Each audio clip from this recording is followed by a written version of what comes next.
नमस्कार, आप देख रहे हैं BRG टीवी जनता की आवाज़। मैं हूं आपके साथ मुकेश कुमार। आज हम बिहार के चकिया प्रखंड के अंतर्गत हम ऐसे शख्सियत, ऐसे महानुभाव, यूं समझ लीजिए कि चकिया का जन जन का चहेते और हमारे लिए एक देवता के समान, गार्जियन के समान हमारे साथ मौजूद है भिखारी गिरी जी। मैं इनसे आज जानना चाहूँगा कि बिहार के जननायक कर्पूरी ठाकुर जी का जन्मदिन है, जयंती है, तो इन्होंने बहुत सारे महापुरुषों के बारे में जानते हैं। आज मैं इनसे जानना चाहूँगा कि बिहार के जननायक कर्पूरी ठाकुर जी की जीवनी पर, सर आप बिहार के कर्पूरी ठाकुर जी के जीवनी पर आप कुछ हमारे दर्शकों पर को प्रकाश। कर्पूरी जी एक महान जननायक थे। उन्होंने अपना शिक्षा दीक्षा लेने के बाद वो समस्तीपुर जिले के पिरपैती में उनका पिरपैती ग्राम में जन्म हुआ। वे होश संभालने के बाद, राजनीतिक जीवन में आने के बाद वे शोषितों, पीड़ितों, दलितों और समाज के वंचित लोगों को जगाने का काम किया। वे गुदरी के लाल थे और उन्होंने अपने जीवन में बहुत से कठिनाइयों का सामना किया, बहुत संघर्ष किए और शोषित पीड़ित को जगाने का काम किया। वैसे ही जीवन बिताते उनका दिनचर्या था। इसके बाद वे चुनाव लड़े और जीते, और जीतने के बाद वो बिहार के मुख्यमंत्री बने। मुख्यमंत्री बनने के बाद उन्हें बहुत से कठिनाइयों का सामना करना पड़ा। जब समाज में वंचित लोगों को, जो समाज में दबे कुचले लोग, बैकवर्ड, दलित, अति पिछड़ा, ये तमाम लोगों की जो जिनके साथ जो समस्याएं थी, जो उनकी दशा थी, वो ऐसी दशा कि उस समय लोग जो है बहुत कम ही लोग भरपेट भोजन कर पाते थे। बहुत लोग आधा पेट खाते थे और बहुत लोगों के तन पर वस्त्र नहीं था। आज टेरिकॉटन, पॉलिस्टर, आज जो है सो प्लास्टिक का चप्पल जूता चला है। उन दिनों ये प्लास्टिक का नाम निशान नहीं था, टेरिकॉटन, पॉलिस्टर का नाम निशान नहीं था। सूती वस्त्र था, खादी का वस्त्र था। वे बहुत कम लोग, जो बड़े पैसे वाले लोग थे, उन्हें नसीब था। गरीब लोग, अपनी बात मैं कह रहा हूँ कि मैं अपना 61 वर्ष का जो मेरा उम्र है, मैं 15 साल की अवस्था तक मैं भौगई पहनने का काम किया। उस समय भौगई पहनता था गरीब तबका के लोग। गरीब, दलित, शोषित, पीड़ित जो छात्र थे, वो भौगई पहन करके पहला दूसरा में पढ़ने का काम हम लोगों ने किया उस समय तक। उसके बाद अंडरवियर चला, तो अंडरवियर पहनने का काम किया। उसके बाद जब हम लोग 20 साल की अवस्था में जब हुए, तो उस समय पायजामा, डोरी वाला पायजामा, डोरी वाला चेकदार जो है डोरी वाला पायजामा होता था और फ्लैंग शर्ट होता था, ये गरीब विद्यार्थियों का। और बड़े लोगों का तो full pant shirt, bell button कहते थे उस समय, बेल बटन पहनना करते थे। और जूता जो है, आज चप्पल चमड़े का, वे बड़े लोग पहनते थे। 50% से ज़्यादा लोग खाली पैर चलते थे, बेवाय फट जाता था। बहुत कठिनाइयाँ थी उस समय। आज जो विज्ञान जितना डेवलप किया है, आज जो भौतिक विकास हुआ है, उस दिन इतना भौतिक विकास नहीं हुआ था, बौद्धिक विकास भी नहीं हुआ था। सबसे पहले तो मैं कह दूं कि बौद्धिक विकास नहीं हुआ था। बौद्धिक विकास ज्यों ज्यों हुआ है तो भौतिक विकास हुआ और उसके जरिए जो है विज्ञान आगे बढ़ा है। और तब आज जो है सो ये हम लोग, ये हमारे नौजवान आज जो है शोषित दलित परिवार से ये नौजवान छात्र और मीडिया कर्मी लोग जो टाई बांधे हैं, आज ये देखने में हमें हर्ष हो रहा है। हमारा सीना बहुत ऊंचा हो रहा है। हम बहुत खुश हो रहे हैं, प्रसन्न हो रहे हैं कि आज मूसा चूहा मारने वाले, भेड़ बकरी चराने वाले, मछुआरे मछली मारने वाले, पासी तार पर चढ़ने वाले, रिक्शा ठेला तंगा चलाने वाले और नाला नाली साफ करने वाले, खेत खलिहान में अपने खून को पानी बनाने वाले किसान मजदूर भी फुल पैंट पहन करके ही आप जो है पानी पटा रहे हैं। मजदूरा फुल पैंट पहन करके ही अपना काम कर रहा है, रिक्शा ठेला चला रहा है। नाला नाली साफ करने वाले फुल पैंट शर्ट पहन करके, स्वेटर पहन करके। अब देखने के बाद मुझे लगता है कि कम से कम आज कर्पूरी जी की प्रेरणा, आज जो है सो दरोगा राय और जो है सो गफूर साहब और जो है सो भागवत झा और जो है ये तमाम जो है ये हमारे महापुरुष के प्रेरणा से, उनके संघर्ष के बल पर आज हमारे शोषित दलित पीड़ित नौजवान छात्र आज यहाँ तक डेवलप करने का काम किया है। इसलिए मैं कर्पूरी जी के बारे में ये बतलाऊं कि वो जब मुख्यमंत्री बने तो उन्हें बहुत कांटों भरी सामना करना पड़ा, कांटा से सामना करना पड़ा, बहुत संघर्ष करना पड़ा। उन्होंने जब आरक्षण लागू किया तो उस समय कुछ तथाकथित लोगों ने ये नारा लगाया कि ये आरक्षण कहाँ से आई, तो कर्पूरी की माँ भी आई। मुझे वो भी दिन याद है कि ये नारा लगा था उनके खिलाफ, कर्पूरी कर पूरा, नहीं तो छोड़ो गद्दी उठाओ कैंची छुरा। ये भी नारे लगे थे और कर्पूरी जी ने बहुत सारे अपमानों को सहने का काम किया और सारे अपमान के सहने के बाद उन्होंने जो अपना जीवन बिताया, जो कांटों भरी जीवन, जो संघर्ष के जीवन, अब उनके बारे में तो कितना ही तारीफ किया जाए तो बहुत कम ही होगा। इसलिए मैं कहूँगा कि कर्पूरी जी जब उनकी माँ मरी थी तो लोगों ने, उस गांव के नौजवानों ने कहा था कि भोज दिया जाए, माँ मरी तो श्राद्ध भोज दिया जाए। उन्होंने कहा कि श्राद्ध भोज के बदले हम ऐसा भोज देंगे कि यहाँ 10 कोस के चौहद्दी का लोग, छात्र, नौजवान और ये तमाम लोग उस भोज में शामिल होंगे, सभी लोग भोज खाएंगे। उन्होंने कुछ ईंटा मंगवाया था वो सारा जोड़वाने के लिए कि वो सारा वो अपने घर बनाने के लिए नहीं। जो लोग जब बिहार के मुख्यमंत्री थे तो गांव पर जाते थे तो लोग बैठने के लिए, अब इसी तरह जितेंद्र साजना जी जिस तरह अभी हैं तो इसी तरह से जो है सो वो खुला में पर्ती में बैठता था लोग। तो उनको लगा कि भाई अब कम से कम एक आवास होना चाहिए बैठने के लिए, बरसात के दिन में, धूप में, जाड़े में, इस सब में। तो वो कुछ ईंटा मंगवाए थे लोगों के सहयोग से, कहा कि कुछ हमको ईंटा दीजिए। सहयोग लोगों ने किया, ईंटा वहाँ मंगाए थे, तब तक उनकी माँ मर गई। तो वो ईंटा को जो है सो अपने बैठका नहीं बना के, और जो है सो एक उनका ज़मीन था, थोड़ा उनका ज़मीन था, थोड़ा लोगों से उन्होंने आग्रह करके लिया और वहाँ पर जो है सो श्राद्ध के भोज के बदले उन्होंने ईंटा जो गिरवाया था उससे स्कूल बनवाने का काम, हाई स्कूल का नींव का स्थापना किया।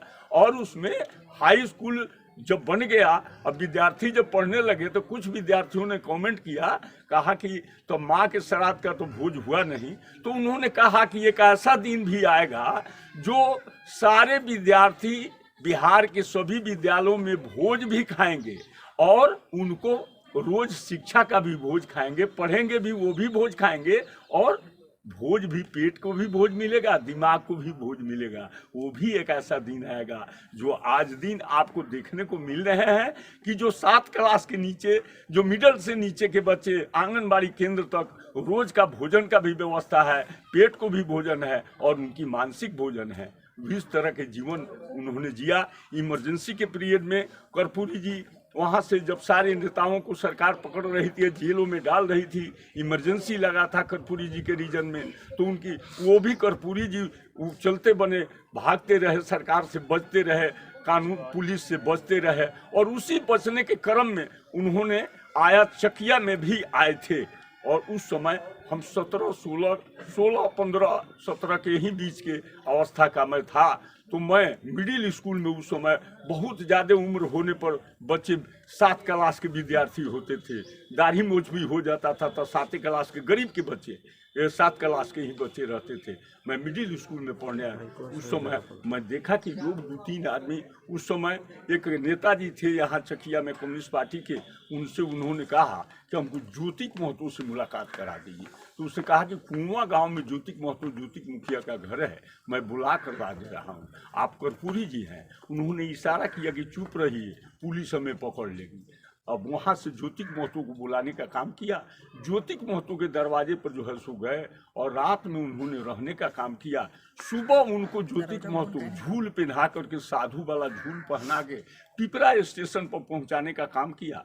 वहां से पिपरा से ट्रेन पकड़ा के रक्सौल गए और रक्सौल में उन्होंने ज्योतिक को छोड़ दिया और कहा ज्योतिक, और फिर मैं भारत लौटूंगा और जब फिर चुनाव हो जाएगा और मेरी सरकार जब बनेगी तो मैं तुम्हारे लिए जरूर, तुम्हारी जो दुर्दशा है, दशा है, इसको सुधार करने का काम मैं जरूर करूंगा। फिर इसके बाद कर्पूरी जी इमरजेंसी के बाद आए और फिर उनकी जो है सो सरकारें बनी और इसके बाद जो है सो ज्योति को उन्होंने बहुत ही मान सम्मान दिया, आगे बढ़ाने का काम किया। मैं भी गया तो यादाश्त उनकी इतनी अच्छी थी कि वो गार्ड, एक नेपाली गार्ड था, वो गार्ड जो है सो पूछा कि आप कहाँ से आए हैं, कौन है। मैं बताया कि मेरा भिखारीगिरी नाम है, पूर्वी चंपारण चकिया से मैं आया हूँ। तो जा करके तो कहे कि हाँ हाँ बुलाओ उसको। और जाने के बाद उन्होंने कहा कैसे हो गिरी जी, अच्छे हो ना? जी सर अच्छे हैं। इसके बाद उन्होंने, उस समय आना चलता था पैसा आना, तो उन्होंने 14 रुपया 8 आना उनके पास जो भी था गार्ड से भी लेकर के, और उन्होंने दिया कि किराया कर लेना, भोजन कर लेना और तुम घर चल जाना और पढ़ो, और पढ़ो तुम आगे बढ़ो, तुम होनहार लड़का, तुम पढ़ेगा। राजनीति बड़ा कष्ट का जीवन होता है, इसमें नहीं आना चाहिए। और उनके आज अखबार में मैं देखा हूँ तो उनके जो घर है तिरुपति, वहाँ पर उनकी एक जो पहले का मकान है, उस मकान में आज भी एल्युमिनियम का लोटा, एल्युमिनियम का छीपा, उनके ईमानदारी का पहचान यहीं से होता है कि उनके आवास में जो पहले का जो घर था, आवास था, उसमें एल्युमिनियम का छीपा, एल्युमिनियम का लोटा, जिससे कर्पूरी जी पानी पिया करते थे। ये भी एक बिहार के मुख्यमंत्री देवता थे, जो बिहार के लिए, हम लोगों के लिए, सबों के लिए आज नेता के रूप में नहीं है, वो देवता के रूप में है। उन्हें बहुत भी प्रशंसा किया जाए तो बहुत ही कम होगा। आज का नेता एक जो है साधारण, मैं सभी मुखिया को नहीं कह रहा हूँ, अच्छे मुखिया भी हैं, ईमानदार भी हैं, लेकिन कुछ ऐसे मुखिया हैं जिनके पिताजी को पहले एक फटीचर साइकिल नहीं थी, आज उनके बेटा स्कॉर्पियो बिलोरो पर काला शीशा में चल रहे हैं, एसी में चल रहे हैं।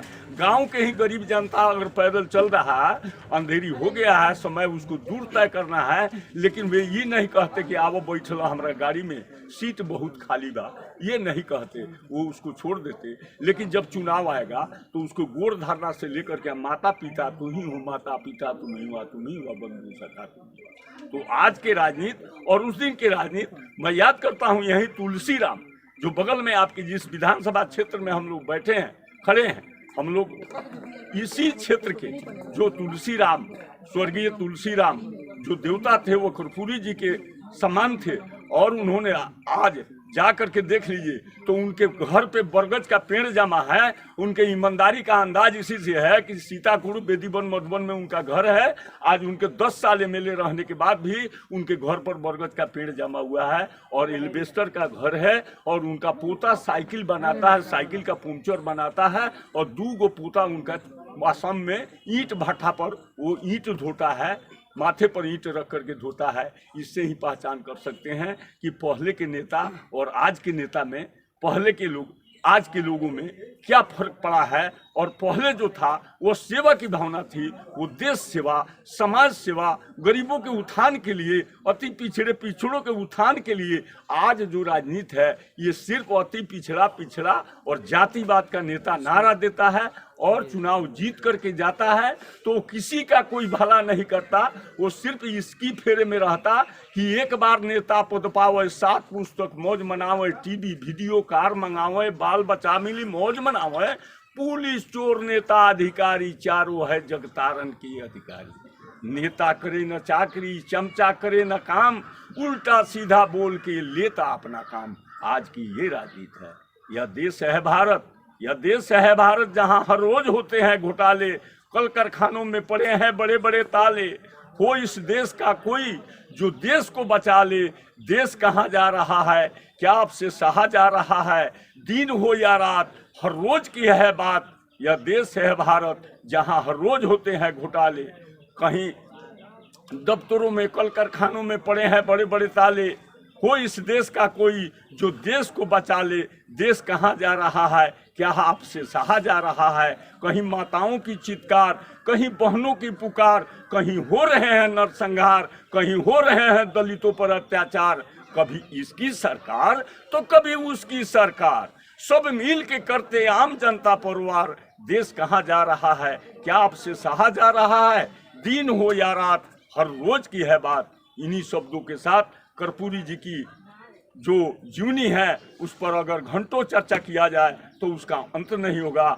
आपका भी मूल्यवान समय है, मीडिया वालों का भी मूल्यवान समय है, और सबों का मूल्यवान। आज के डेट में सभी लोग समय का पहचान, बौद्धिक विकास हुआ है, समय का पहचान किया है। इसलिए मैं ज़्यादा वक्त नहीं लेते हुए मैं एक बार कर्पूरी जी अमर रहे, कर्पूरी जी अमर रहे, के साथ मैं अपनी बात को खत्म करता हूँ। बहुत बहुत जय एक चीज आप बताते चाहिए, हमारे महापुरुषों ने बताए हैं कि फुट मार्क पद चिन्हों पर चलने के लिए, तो क्या कर्पूरी जननायक जी के पद चिन्हों पर आज के नेता कोई चल रहा है कि ना आपके नजर से? हाँ है, आज भी सभी नेता को मैं कह दूं कि सब अब मैं ही सही हूँ, सब लोग गलत है, ऐसी बात नहीं है। आज भी जो है, जो कुछ कम्युनिस्ट पार्टी के लाल झंडा के लोग हैं और दल में भी हैं, सभी दल में 1% 2% लोग हैं कि आज भी ईमानदारी और निष्ठापूर्वक समाज सेवा में मुखिया लोग भी हैं, कोई सभी लोग ऐसे नहीं हैं। वार्ड पार्षद भी हैं जो सभी लोग ऐसे नहीं हैं। विधान परिषद समिति और जितने भी जनप्रतिनिधि के पद हैं, मैं ऐसे नहीं कह सकता हूं कि सभी लोग भ्रष्टाचार के गंगोत्री में स्नान कर रहे हैं, ऐसी बात नहीं है। इसमें अच्छे लोग भी हैं, लेकिन अब अच्छाई दिन प्रतिदिन और निष्ठा और जनता के प्रति श्रद्धा और स्नेह और जनता के कामों से चिंतित रहना और दीन दुखियों की सेवा करने की यह भावना दिन प्रतिदिन अब समाप्त होने के कगार पर जा रहा है।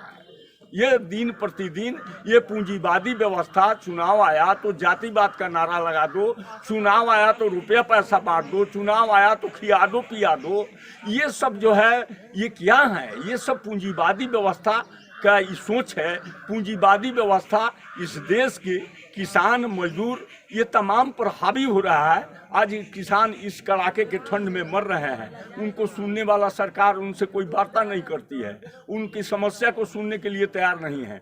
जबकि इस देश का जय जवान जय किसान मेरे महापुरुषों ने कहा, हम भी कहते हैं, आप भी कहते हैं, मीडिया वाले भी, कि जय जवान जय किसान। तो सीमाओं पर लड़ रहे हैं हमारे इस कड़ाके के ठंड में, इस बर्फीली पहाड़ पर चढ़ के हमारे सेना के जवान अपनी प्राण की आहुति देने के लिए भारत माँ की जय के नारा लगा रहे हैं और दुश्मनों को छक्का छुड़ाने की आवाज बुलंद कर रहे हैं। किसान खेतों में पानी पटा रहे हैं और थरथरा रहे हैं और अपनी समस्या को लेकर किसान दिल्ली के बॉर्डरों पर जो है वो इस ठंड में ठिठुर रहे हैं, इस ठंड का मार झेल रहे हैं, उनका सुनने वाला कोई नहीं है। इसलिए मैं ऐसा नहीं कहूँगा कि सभी जनप्रतिनिधि ही सब वैसे ही हैं, अच्छे भी हैं, लेकिन अच्छाई दिन प्रतिदिन अब नीचे की ओर आ रहा है और बुराई हावी होता जा रहा है।